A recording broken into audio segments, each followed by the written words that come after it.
जय हिंद दोस्तों, आप सभी का स्वागत है एक नए वीडियो में। दोस्तों, पिछले वीडियो में हमने संधि को पूरी तरह से समाप्त कर दिया है तथा आज हम संज्ञा की शुरुआत कर रहे हैं। संज्ञा से आज हम शुरुआत कर रहे हैं। दोस्तों चलो अब वीडियो को शुरू करते हैं। वीडियो में आप लास्ट तक बने रहिए। अगर आप चैनल पर नए हैं तो चैनल को सब्सक्राइब करिए और लाइक करिए ज़रूर। दोस्तों चलो वीडियो को हम शुरू करते हैं।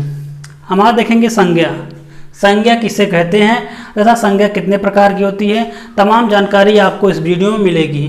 तो संज्ञा पहले जान लेते हैं, संज्ञा किसे कहते हैं। संज्ञा जिसे अंग्रेजी में नाउन कहा जाता है। तो हम जानते हैं, हम इसको भली बात कई प्रकार पढ़ चुके हैं कि संज्ञा किसी व्यक्ति, वस्तु अथवा स्थान के नाम को संज्ञा कहते हैं। संज्ञा का मतलब हो गया कि संज्ञा एक प्रकार का नेम है, नाम। संज्ञा को ही नाम कहा जाता है या नेम, जिसे भी आप जो भी कहें कि किसी व्यक्ति, वस्तु अथवा स्थान के नाम को ही हम संज्ञा कहते हैं। ये तो हो गई मोटी मोटी परिभाषा इसकी, संज्ञा की परिभाषा। अब इसके बाद हम देखते हैं संज्ञा के प्रकार। संज्ञा के प्रकार या संज्ञा को कितने प्रकार से डिफाइन किया जा सकता है संज्ञा को, तो इसमें हम देखेंगे दो प्रकार से। पहला देखिए कि पहला इसमें क्या है कि उत्पत्ति या व्युत्पत्ति।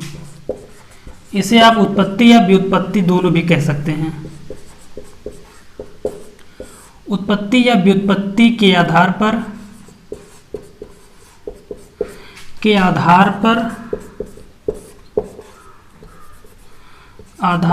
संज्ञा के भेद।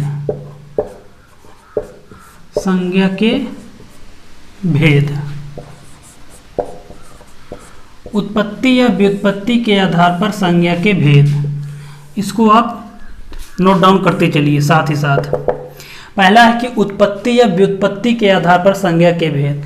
अब इसमें क्या कहा गया है कि उत्पत्ति के आधार पर एग्जाम में आपके पूछा जाएगा कि दो प्रकार से पूछा जाता है कि उत्पत्ति के आधार पर संज्ञा कितने प्रकार की होती है, या दूसरा पूछा जाता है कि अर्थ के आधार पर संज्ञा कितने प्रकार की होती है। तो पहला हम देखते हैं कि उत्पत्ति के आधार पर संज्ञा कितने प्रकार की होती है। तो उत्पत्ति के आधार पर संज्ञा 3 प्रकार की होती है। कितने प्रकार की? 3 प्रकार की। पहला है रूढ़,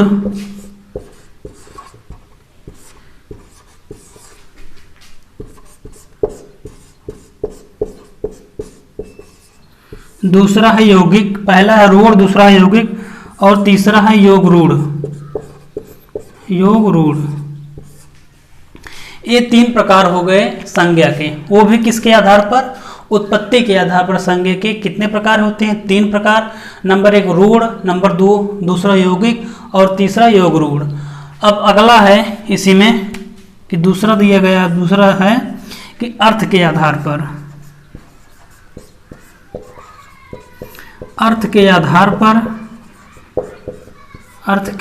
पर संज्ञा कितने प्रकार की होती है।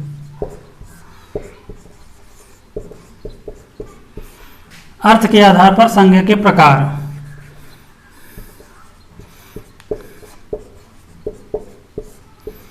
अब दूसरा है कि अर्थ के आधार पर संज्ञा के प्रकार। अर्थ के आधार पर संज्ञा कितने प्रकार की होती है? तो अर्थ के आधार पर संज्ञा 5 प्रकार की होती है। अब इसमें देखिए दोनों में अंतर कि उत्पत्ति के आधार पर संज्ञा 3 प्रकार की होती है तथा अर्थ के आधार पर संज्ञा 5 प्रकार की होती है। तो पहला हम देख चुके, दूसरा देखते हैं कि अर्थ के आधार पर। अब इसमें पहला है अर्थ के आधार पर संज्ञा 5 प्रकार की। तो इसमें पहला है व्यक्तिवाचक संज्ञा, दूसरा है जातिवाचक संज्ञा, तीसरा है भाववाचक संज्ञा, चौथा है द्रव्यवाचक या पदार्थवाचक संज्ञा और 5वां है समूहवाचक संज्ञा। व्यक्तिवाचक, जातिवाचक, भाववाचक, पदार्थवाचक और 5वां है समूहवाचक। पदार्थ है द्रव्य। पहला देखिए क्या है व्यक्तिवाचक संज्ञा, दूसरा है जातिवाचक,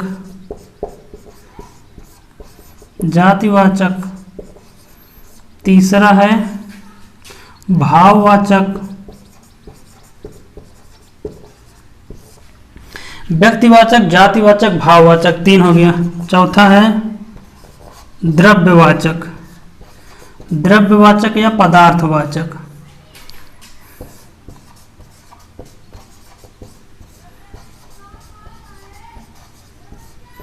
और पांचवा है समूहवाचक। समूहवाचक ये 5 प्रकार हैं। अर्थ के आधार पर संज्ञा को 5 भागों में बांटा गया है। नंबर 1 व्यक्तिवाचक संज्ञा, नंबर 2 जातिवाचक संज्ञा, नंबर 3 भाववाचक संज्ञा, नंबर 4 द्रव्यवाचक या पदार्थवाचक संज्ञा और नंबर 5 समूहवाचक संज्ञा। इस संज्ञा को 2 प्रकार से डिफाइन किया जा सकता है। पहला है उत्पत्ति या व्युत्पत्ति के आधार पर संज्ञा के प्रकार और दूसरा है अर्थ के आधार पर संज्ञा के प्रकार। इसको आप नोट डाउन कर सकते हैं, उत्पत्ति के आधार पर और अर्थ के आधार पर संज्ञा के प्रकार। संज्ञा के हम देख लीजिए। यहाँ एक बात और इसमें है कि संज्ञा एक विकारी शब्द है।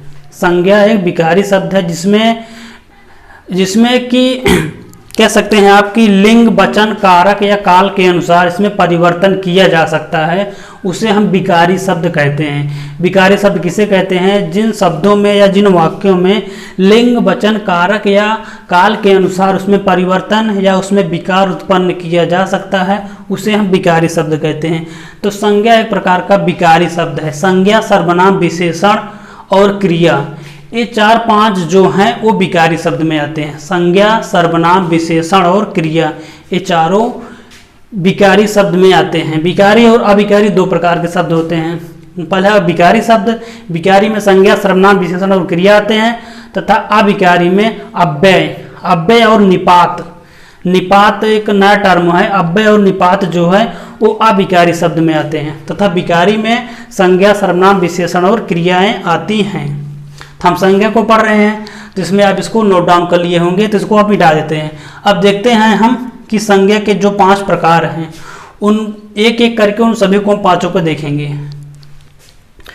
इसको आप नोट डाउन कर लिए होंगे, इसको हम मिटा देते हैं। उत्पत्ति के आधार पर संज्ञा के प्रकार और अर्थ के आधार पर संज्ञा के प्रकार, ये 2 हैं। मिटा दें इसको। अब देखिए पहला जैसे है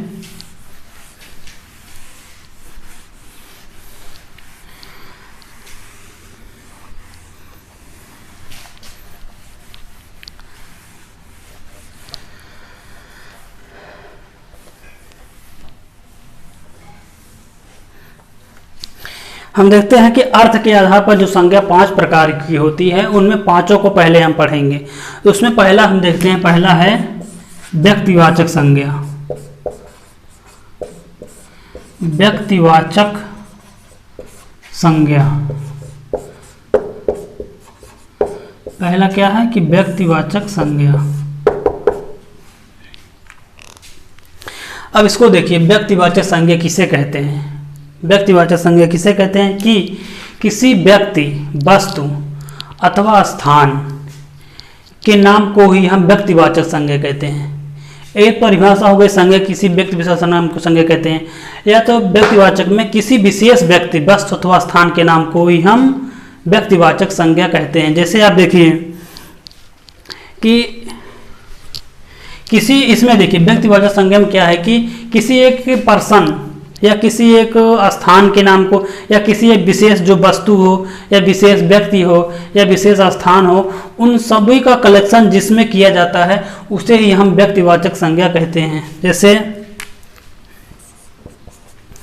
जैसे में देखिए, जैसे में अब आप इसको देखिए कि इसमें किस प्रकार है, किस प्रकार बनेगा। जैसे व्यक्तियों के नाम, किसी व्यक्ति के नाम हो गया। व्यक्तियों के नाम में जैसे मान लो कि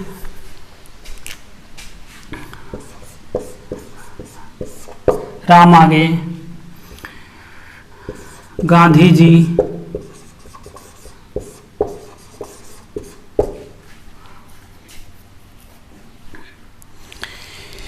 चंद्रशेखर आजाद,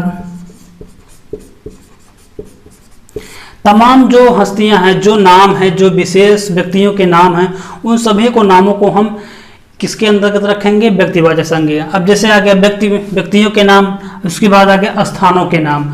स्थानों के नाम में जैसे होगा कि प्रयागराज हो गया, लखनऊ हो गया, कानपुर हो गया, ये हो गए विशेष जो स्थान हैं, उनको हम व्यक्तिवाचक संज्ञा में, ये व्यक्तियों के नाम हो गए, स्थानों के नाम हो गया। अब जैसे वस्तुओं के नाम में आ गया, वस्तुओं के नाम में जैसे मान लो कि बैग हो गया, कुर्सी हो गई, मेज हो गया, ये सब वस्तुओं के नाम हो गए। त्योहारों के नाम में आ जाइए, जितने भी त्योहार हैं उन सभी को हम व्यक्तिवाचक संज्ञा में रखेंगे।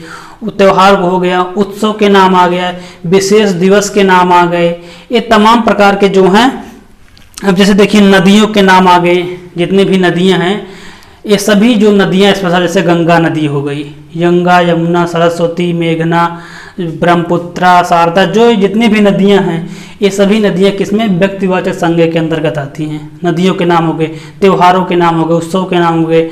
उसके बाद जो पुस्तकों के नाम, महाभारत, रामायण, बाइबल, ये सब पुस्तकें जो हैं ये सभी भी व्यक्तिवाचक संज्ञा के अंतर्गत आती हैं। तो इसकी परिभाषा भी यही कहा जाता है, किसी व्यक्ति, वस्तु अथवा स्थान को जहाँ मतलब संकलित किया जाता है, जिस स्थान पर एकत्रित किया जाता है, उसे ही हम व्यक्तिवाचक संज्ञा के नाम से जाने जाते हैं। ये तो पहला हो गया व्यक्तिवाचक संज्ञा, कि किसी विशेष व्यक्ति, वस्तु अथवा स्थान के नाम को ही हम व्यक्तिवाचक संज्ञा कहते हैं। अब दूसरा हम देखते हैं कि दूसरा है हमारा जातिवाचक संज्ञा।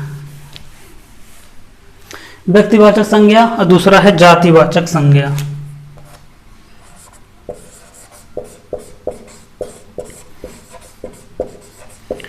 जातिवाचक संज्ञा,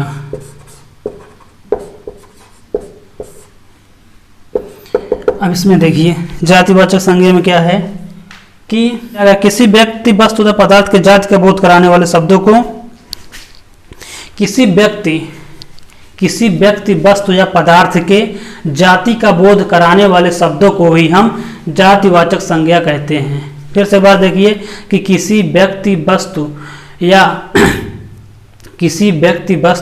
या स्थान के जाति का बोध कराने वाले शब्दों को ही हम जातिवाचक संज्ञा कहते हैं।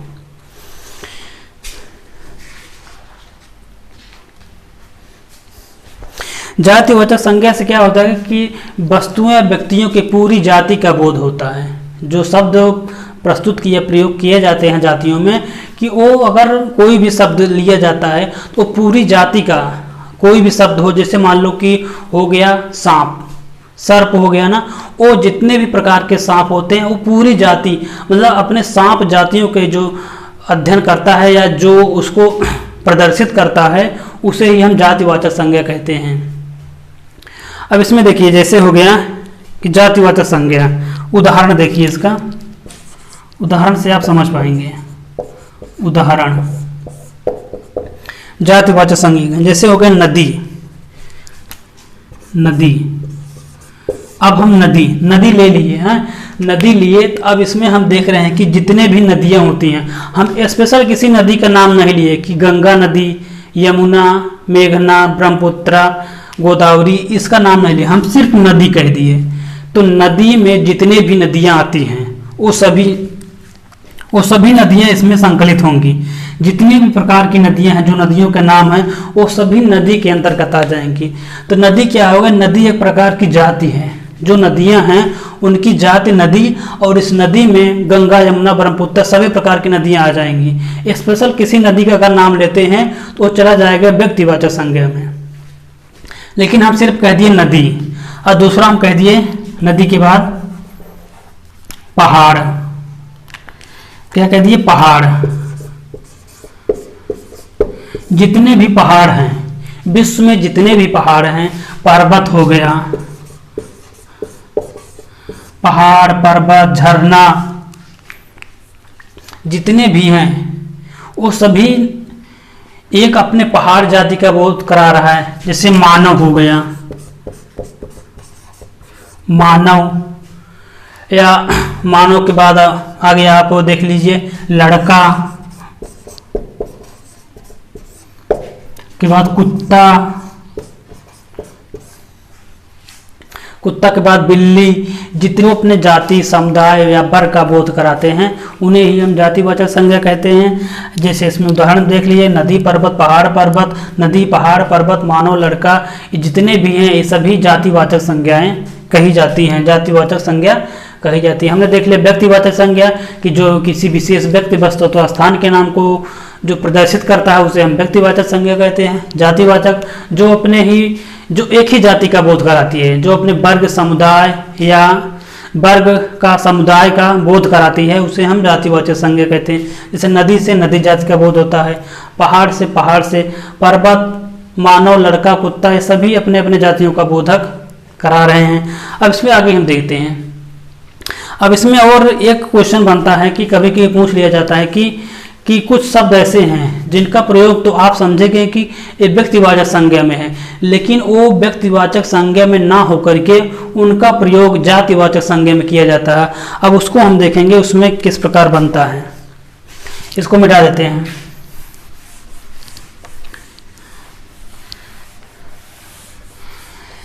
अब कुछ शब्द ऐसे हैं जिनका प्रयोग वो तो देखने में लगेंगे कि व्यक्तिवाचक संज्ञा में, लेकिन वो हमेशा रहते हैं किसमें, जातिवाचक संज्ञा में।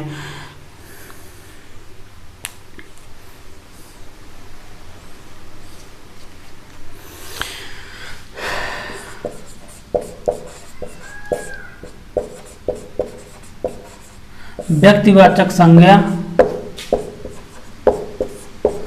का प्रयोग, व्यक्तिवाचक संज्ञा का प्रयोग जातिवाचक संज्ञा के रूप में, जातिवाचक संज्ञा के रूप में। अब कुछ शब्द ऐसे हैं जो आपको देखने में लगेंगे कि ये व्यक्तिवाचक संज्ञा के उदाहरण हो सकते हैं, लेकिन वो जातिवाचक संज्ञा के उदाहरण होते हैं। जैसे कुछ मतलब व्यक्तिवाचक संज्ञा का प्रयोग जातिवाचक संज्ञा के रूप में किन किन शब्दों को किया जाता है। जैसे पहला उदाहरण है इसमें देखिए,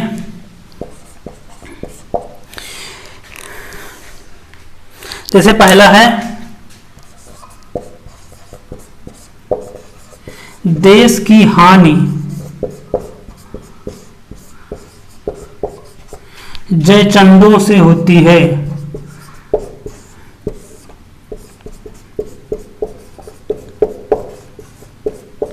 पहला क्या है, पहला है कि देश की हानि जयचंदों से होती है। अब यहां आपको दे दिया गया अंडरलाइन करके, आपको अंडरलाइन करके दे दिया गया, पूछ लिया गया कि ये जो जयचंद यहां पर लिखा है ये किस प्रकार की संज्ञा है।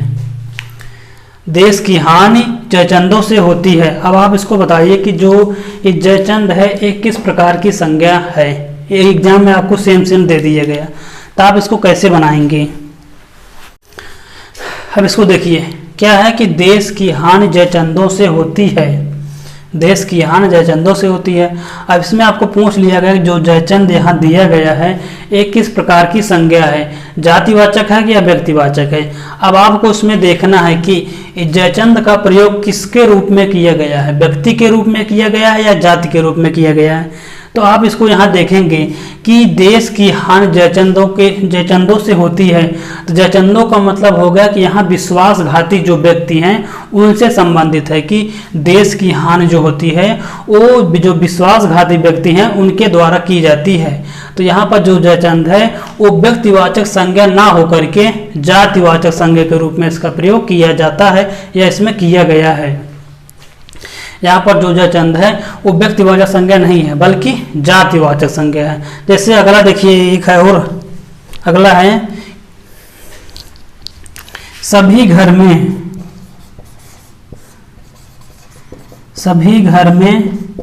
सती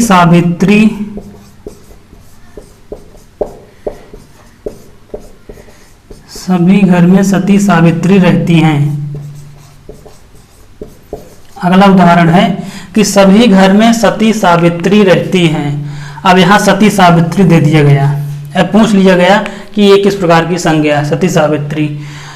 आपको सेंटेंस में यही प्रकार के दे दिया गया कि सभी घर में सती सावित्री रहती हैं। अब आपको बताना है सती सावित्री किस प्रकार की संज्ञा है। तो आप देखेंगे कि यहाँ सभी घर में सती सावित्री रहती है, कि मतलब कि इसका मतलब ये हुआ कि सभी घर में इज्जतदार या सुशील महिलाएं रहती हैं, इससे संबंधित इसका हो गया। तो आप यहाँ देखेंगे कि सती सावित्री जो यहाँ इसका प्रयोग किया गया है ये व्यक्तिवाचक संज्ञा के रूप में इसका प्रयोग नहीं किया गया, इसका प्रयोग जातिवाचक संज्ञा, मतलब कि अपनी सुशीलता या कुशलता के माध्यम से उसका प्रयोग किया गया है कि सभी घर में कुशल महिलाएं रहती हैं। तो जो उनके यहाँ पर जो दिया गया है, जो उनकी कुशलता दी गई है, वो एक समुदाय, एक जाति का बोध करा रही है। तो इसी के माध्यम से हम देखेंगे कि सती सावित्री जो यहाँ दी गई है वो जातिवाचक संज्ञा है, ना कि व्यक्तिवाचक। अब अगला है, जैसे मान लो कि अगला जैसे दिया गया है कि समुद्रगुप्त भारत का नेपोलियन था। अब यहाँ दे दिया गया कि समुद्रगुप्त भारत का नेपोलियन था। तो यहाँ नेपोलियन पूछ लिया गया आपसे कि नेपोलियन जो दिया गया है वो किस प्रकार की संज्ञा है। तो आप देखेंगे कि जो समुद्रगुप्त भारत का नेपोलियन था, तो नेपोलियन जो है वो व्यक्तिवाचक संज्ञा नहीं है, तो नेपोलियन जातिवाचक संज्ञा है। नेपोलियन यहाँ पर जातिवाचक संज्ञा के रूप में प्रयोग की गई है। जैसे अगला है इसी प्रकार कि दिल्ली में रावणों की फौज रहती है। क्या है अगला कि दिल्ली में रावणों की फौज रहती है, इसको कहते हैं हम।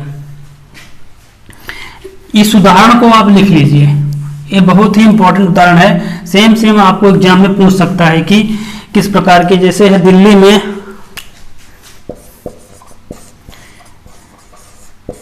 दिल्ली में रावणों की फौज रहती है,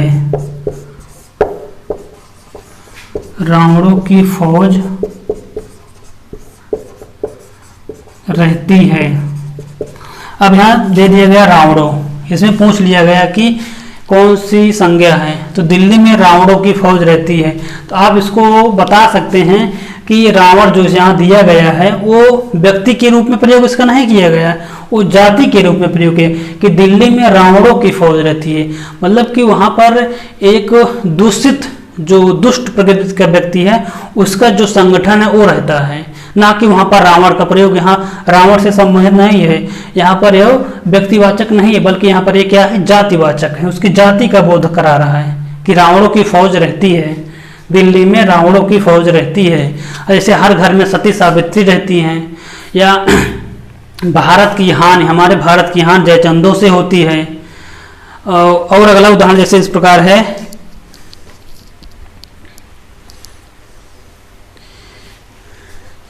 अगला जैसे देखिए कि क्या है, आज के युग में हरिश्चंद्रों की कमी नहीं है। आज के युग में हरिश्चंद्रों की कमी नहीं है। यहाँ दे दिया गया हरिश्चंद्र, तो आपसे पूछ लिया गया संज्ञा बताइए। तो आज के युग में हरिश्चंद्रों की कमी नहीं है। यहाँ राजा हरिश्चंद्र के बारे में वर्णन नहीं कि उनके बारे में नहीं पूछा गया है, बल्कि हरिश्चंद्रों की कमी नहीं है। जो उनकी महानता थी, जो उनकी शालीनता थी, उसको प्रदर्शित किया गया है। तो यहाँ पर क्या होगा, जातिवाचक संज्ञा होगी कि आज के युग में हरिश्चंद्रों की कमी नहीं है। तो हरिश्चंद्र यहाँ पर जातिवाचक संज्ञा के रूप में प्रयोग किया गया, ना कि व्यक्तिवाचक में। जैसे एक उदाहरण और देख लीजिए कि परीक्षा समाप्त होते ही सभी छात्र कुंभकर्णी नींद में चले जाते हैं। मतलब कि जब परीक्षा समाप्त होती है सभी छात्र कुंभकर्णी नींद में चले जाते हैं। यहाँ पूछ लिया गया कि कुंभकर्णी, जो कुंभकर्ण वहाँ लिखा गया है, उसमें कौन सी संज्ञा है। तो आप क्या बताएंगे कि वहाँ जो कुंभकर्ण, जो असली में कुंभकर्ण है, उनके बारे में वहाँ वर्णन नहीं किया गया है।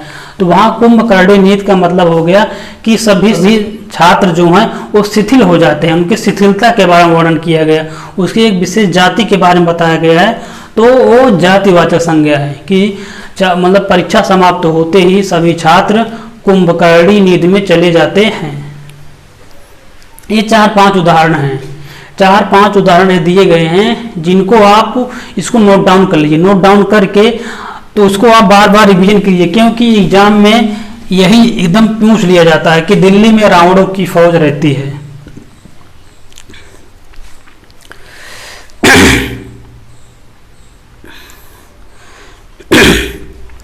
या पूछ लिया जाए कि सभी घर में सती सावित्री रहती हैं।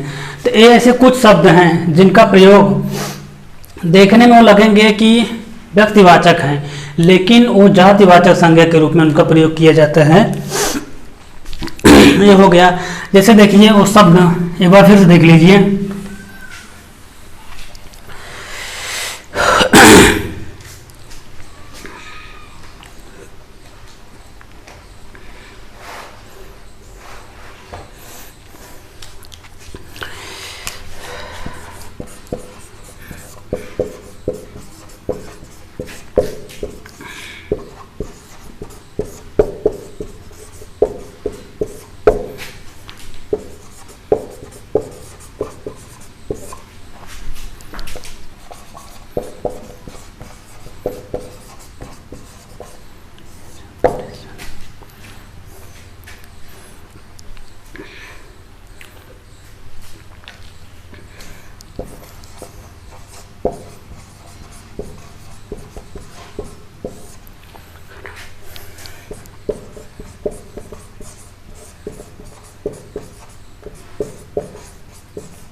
अब यहाँ देखिए, जैसे ये शब्द हैं, राम हो गया, रावण हो गया, कंस, सीता, जयचंद, हरिश्चंद्र, कुंभकर्ण, सती सावित्री, ये तमाम प्रकार के जो शब्द हैं वो व्यक्तिवाचक संज्ञा के रूप में लिखे जाते हैं या होते हैं, लेकिन उनका प्रयोग हमेशा जातिवाचक संज्ञा के रूप में किया जाता है, जातिवाचक संज्ञा के रूप में किया जाता है। जैसे नेपोलियन हो गया, यहाँ लिख लीजिए, नेपोलियन हो गया,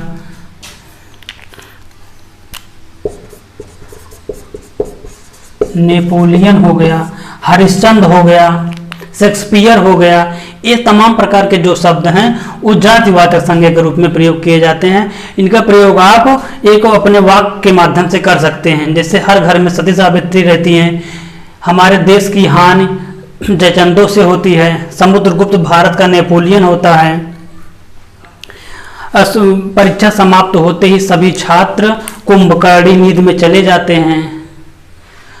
और उसके बाद और देख लीजिए, और इसे है, दिल्ली में रावणों की फौज रहती है।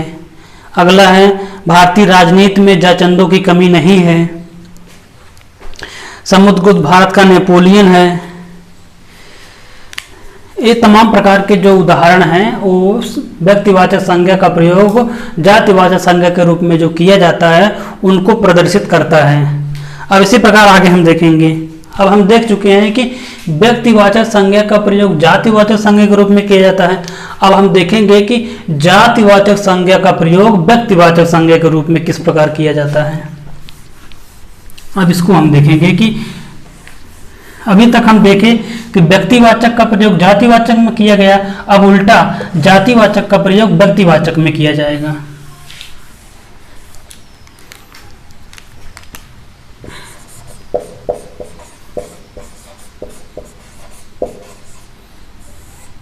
जातिवाचक संज्ञा का प्रयोग व्यक्तिवाचक संज्ञा के रूप में।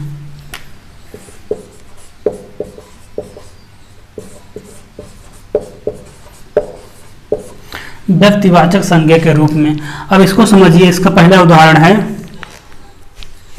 पहला उदाहरण इसमें देखिए क्या कहा जाता है कि गोस्वामी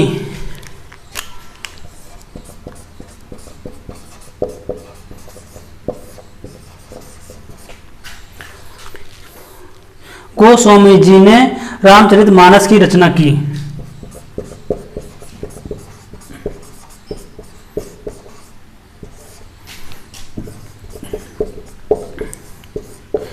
रचना की क्या है कि गोस्वामी जी ने रामचरितमानस की रचना की। अब इसमें जो गोस्वामी है इसको पूछा जाएगा आपसे कि गोस्वामी यहाँ पर व्यक्तिवाचक संज्ञा है कि जातिवाचक, किस प्रकार की संज्ञा है। गोस्वामी जी ने रामचरितमानस की रचना की। अब यहाँ जो गोस्वामी लगा हुआ है वो व्यक्तिवाचक है कि जातिवाचक है। अब इसको आपको पूछा जाएगा एग्जाम में, तो आप इसमें क्या बताएंगे कि गोस्वामी जो है वो तो जातिवाचक ना होकर के व्यक्तिवाचक है, क्योंकि गोस्वामी जो है वो तुलसीदास का टाइटल है, तुलसीदास को ही गोस्वामी जी कहा जाता है। तो गोस्वामी तुलसीदास जी ने रामचरितमानस की रचना की। तो यहाँ एक समूह का बोध नहीं किया जा रहा है, यहाँ एक किसी विशेष व्यक्ति का बोध किया जा रहा है। तो यहाँ पर क्या होगा, ये व्यक्तिवाचक संज्ञा होगा, जातिवाचक संज्ञा ये नहीं होगा बल्कि ये व्यक्तिवाचक संज्ञा होगा, क्योंकि ये किसी एक विशेष व्यक्ति का बोध करा रहा है। गोस्वामी तुलसी जी ने रामचरितमानस की रचना की। जैसे अगला उदाहरण इसी में समझिए। अगला है कि शुक्ल जी ने हिंदी साहित्य का इतिहास लिखा। शुक्ल जी ने हिंदी साहित्य का इतिहास लिखा।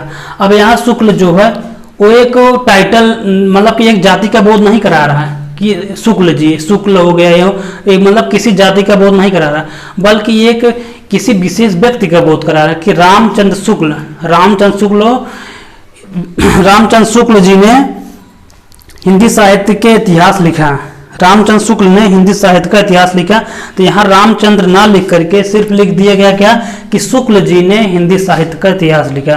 तो आप यहाँ लगाएंगे कि शुक्ल जी जो शुक्ल है वो व्यक्तिवाचक संज्ञा नहीं है, मतलब कि जो शुक्ल है वो जातिवाचक संज्ञा ना होकर के वो व्यक्तिवाचक किसी विशेष व्यक्ति को प्रदर्शित कर रहा है, रामचंद्र शुक्ल को प्रदर्शित कर रहा है। तो वहां पर होगा कि अगला देखिए, शुक्ल जी ने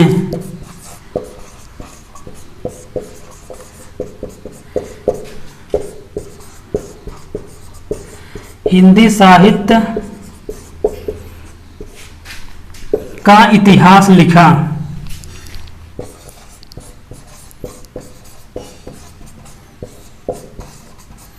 हिंदी साहित्य का इतिहास लिखा।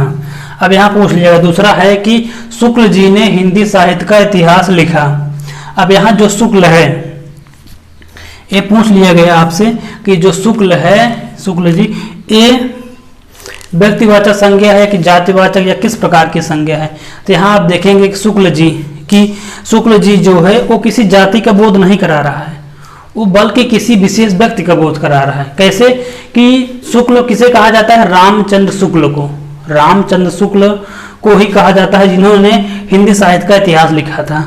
तो यहाँ पर आप देखेंगे कि शुक्ल जी जो है वो जातिवाचक संज्ञा ना होकर के व्यक्तिवाचक संज्ञा किसी विशेष व्यक्ति का बोध करा रहा है। शुक्ल जी ने हिंदी साहित्य का इतिहास लिखा।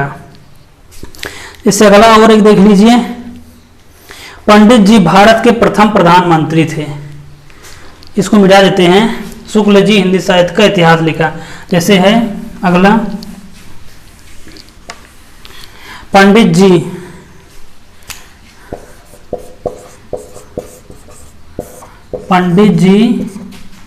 भारत के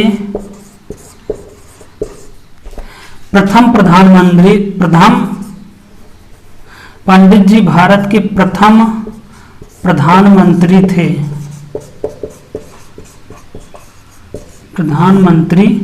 थे। अब यहाँ देखिए, यहाँ आपसे पूछ लिया जाए कि पंडित जी लगा हुआ है वो किस प्रकार की संज्ञा है। पंडित जी भारत के प्रथम प्रधानमंत्री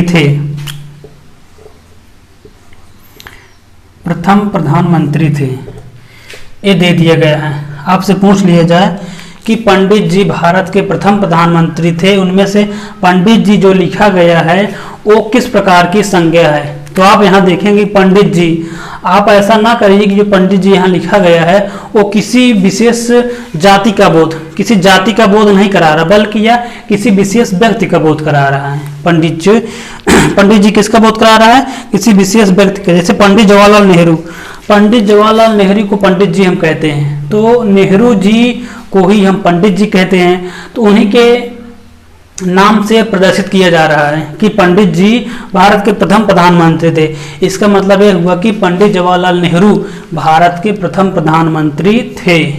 तो यह किसी एक विशेष व्यक्ति का बोध करा रहा है, किसी जाति का बोध नहीं करा रहा है, बल्कि यह किसी एक विशेष व्यक्ति का बोध करा रहा है। इस प्रकार हम देख चुके हैं कि व्यक्तिवाचक संज्ञा और जातिवाचक संज्ञा, इन दोनों को हम अच्छी तरीके से पढ़ चुके हैं। इनमें अगर आपको कोई भी किसी प्रकार की दिक्कत होती है या ना समझ में आता हो तो आप कमेंट करके जरूर बताइएगा कि यहाँ पर आपको समझ में नहीं आया है। तो मैं दोबारा आपको फिर से समझाने की कोशिश करूँगा कि व्यक्तिवाचक और जातिवाचक में आपको कहाँ पर कोई दिक्कत आ रही है। तो इसको हम देख चुके हैं। अब इसके आगे जो 3 बचता है उसको हम अगले वीडियो में देखेंगे। जो 3 प्रकार और हैं, भाववाचक, द्रव्यवाचक और पदार्थवाचक। द्रव्य पदार्थ, उसके बाद समूहवाचक, वो जो 3 बचे हुए हैं उनको हम अगले वीडियो में देखेंगे। आज की वीडियो में हम सिर्फ 2 प्रकार के व्यक्तिवाचक और जातिवाचक को देख चुके हैं, और उसमें हम देख चुके हैं कि जातिवाचक संज्ञा का प्रयोग व्यक्तिवाचक में किस प्रकार किया जाता है तथा व्यक्तिवाचक संज्ञा का प्रयोग जातिवाचक संज्ञा में किस प्रकार किया जाता है। इसको हम भली भांति तरीके से देख चुके हैं, जो एग्जाम में, आगामी एग्जाम में यहाँ से जरूर क्वेश्चन पूछा जाएगा। ये जो आपको बता चुके हैं व्यक्तिवाचक का जातिवाचक में, जातिवाचक का व्यक्तिवाचक में, यहाँ से क्वेश्चन 100% एग्जामों में बनेंगे। तो आप इसको, जो जितने भी उदाहरण हम बताए हैं उसको आप लिख सकते हैं। उसको लिख करके वहाँ से आप देखिए कि किस प्रकार से परिवर्तन किस में कहाँ हो रहा है, उसको आप देख करके लिखिए और उसको आप आसानी से पढ़िए। आई होप दोस्तों आपको वीडियो पसंद आया हो। अगर पसंद आया हो तो लाइक, शेयर और कमेंट जरूर करिएगा तथा चैनल को सब्सक्राइब करिएगा। तो दोस्तों मिलते हैं हम इसी प्रकार के अगले वीडियो में, तब तक के लिए जय हिंद।